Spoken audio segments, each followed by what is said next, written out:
maana kubwa ya kumtoa mwanae ili mwanae afanyike kuwa dhambi, akiangalia ile damu, akiangalia ile sacrifice aliyoifanya, aone kwamba nilishasamehe, na mpaka nikamtoa mwanangu ninabidi niendelee kusamehe, kwa sababu tayari nimemtoa mwanangu, amemwaga damu. Hii kwangu ni kitu kikubwa kuliko hata huyo mwanadamu, hata kuliko hiyo dhambi yenyewe. Ndio maana sasa tunarudi kwa kusema Mungu ni mwingi wa huruma na rehema, anasamehe unapomwendea, kwa sababu anachokiangalia, anaangalia ile sacrifice aliyoifanya kwa ajili ya mtoto wake, lile toleo alilolifanya kwa ajili ya mwanae. Ndio maana anakupa kusamehe kwa haraka. Kwa hata umefanya dhambi namna gani, yeye huwa anasamehe unaporudia, kwa kumaanisha sasa alivyomtoa akatengeneza ile daraja upya. Kwa maana hiyo sasa zile baraka ambazo alikuwa amezitoa huku nyuma zikawa zimefanya nini? Zimerudi.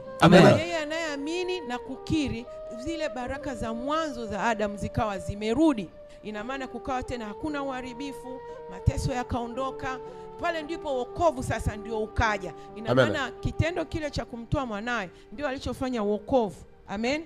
Ile ndio wokovu. Alikuja sasa akaingiza, akatoa, akarudisha kule alikokuwa ametengeneza, akarudishia upya, akajenga daraja upya.